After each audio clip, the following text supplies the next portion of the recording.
বাংলাদেশে এমন কিছু নির্বাচনী আসন আছে যেখানে আওয়ামী লীগ ও জামায়াতের তীব্র ঢেউ বিএনপির দুর্গ ভাঙতে পারেনি। শোষণ ও দমনের ১.৫ যুগ পার হয়েও সে আসনগুলো এখনও বিএনপির হাতের মুঠোয়। ফেনী, বগুড়া ও নোয়াখালীর মতো জেলায় এই আসনগুলোর অবস্থান। বিএনপির ঘাঁটি হিসেবে পরিচিত সেসব আসনগুলো সম্পর্কে বিস্তারিত জেনে নেওয়া যাক। শুরুতেই বগুড়া। বাংলাদেশের রাজনৈতিক ইতিহাসে বগুড়া জেলা সবসময় বিএনপির ঘাঁটি হিসেবে পরিচিত। এখানকার মাটিতে জন্ম নিয়েছেন দলটির প্রতিষ্ঠাতা জিয়াউর রহমান, আর তাই বগুড়ার আসনগুলোতে বিএনপি মনোনীত প্রার্থীরা চোখ বন্ধ করেও জিতে আসে। বগুড়া সদর উপজেলা নিয়ে গঠিত বগুড়া ৬ তেমনই একটি আসন। স্বাধীনতার পর থেকে এই আসনে মোট ৯ বার বিএনপির প্রার্থীরা সাংসদ নির্বাচিত হয়েছেন। ৩ বার জিতেছেন খালেদা জিয়া। এমনকি বিএনপির চরম দুর্দিনে ২০১৮ সালের বিতর্কিত নির্বাচনেও এই আসন থেকে দাঁড়িয়ে নির্বাচিত হয়েছিলেন বিএনপি মহাসচিব মির্জা ফখরুল ইসলাম আলমগীর। ২০২৬ সালের জাতীয় নির্বাচনে আসনটি থেকে লড়বেন বিএনপির শীর্ষ নেতা তারেক রহমান। গাবতলী, শাহজাহানপুর নিয়ে গঠিত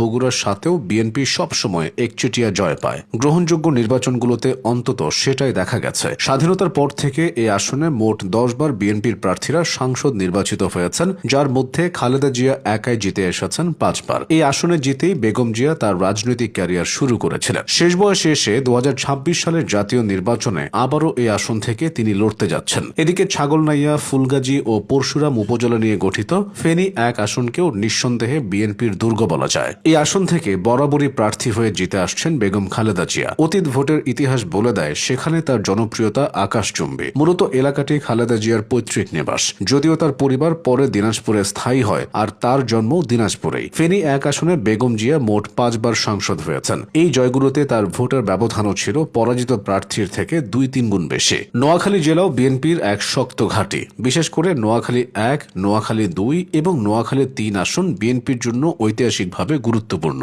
এই আসনগুলো ২০০৮ সালের বিপর্যয়েও হাতছাড়া হয়নি বিএনপির। লক্ষ্মীপুর ১, লক্ষ্মীপুর ২, লক্ষ্মীপুর ৩ আসনও ২০০৮ সালে বিপর্যয়ের মুখে ধরে রাখে বিএনপি। ১৯৯১ সালের পর থেকে অংশগ্রহণমূলক কোনো নির্বাচনেই এসব আসনে হার দেখেনি দলটি। শহীদুদ্দিন চৌধুরী অ্যানি ও আবুল খায়ের ভূঁইয়ারা আসনগুলোতে বিএনপির আস্থা ও নির্ভরতার প্রতীক হয়েছেন। কুমিল্লার দিকে নজর দিলে দেখা যায় সেখানকার বেশ কিছু আসনেও দীর্ঘদিন ধরে বিএনপি শক্তিশালী অবস্থায় রয়েছে। অনেকগুলো নির্বাচন করে কুমিল্লা ১ ও ৮ আসনে বিএনপি প্রথম পরাজয় দেখে ২০০৮ সালে। কুমিল্লা ২ ও ৩ আসনে দলটি ওই বছরও হারেনি। কুমিল্লার আসনগুলোতে বিএনপির তৃণমূল এতটাই শক্তিশালী যে দলের অভ্যন্তরীণ বিভাজনও ভোটের ফলাফল বদলাতে পারে না। একই রকম অবস্থা কক্সবাজারে। ষষ্ঠ, সপ্তম ও অষ্টম জাতীয় সংসদ নির্বাচনে অংশ নিয়ে বিএনপি নেতা সালাউদ্দিন আহমেদ কক্সবাজার ১ তথা চকরিয়া, পেকুয়া থেকে সাংসদ নির্বাচিত হয়েছিলেন। একটানা ৩ বার কক্সবাজার ১ আসনের সাংসদ হয়ে তিনি রেকর্ড সৃষ্টি করেছিলেন। সালাউদ্দিন আহমদই একমাত্র রাজনীতি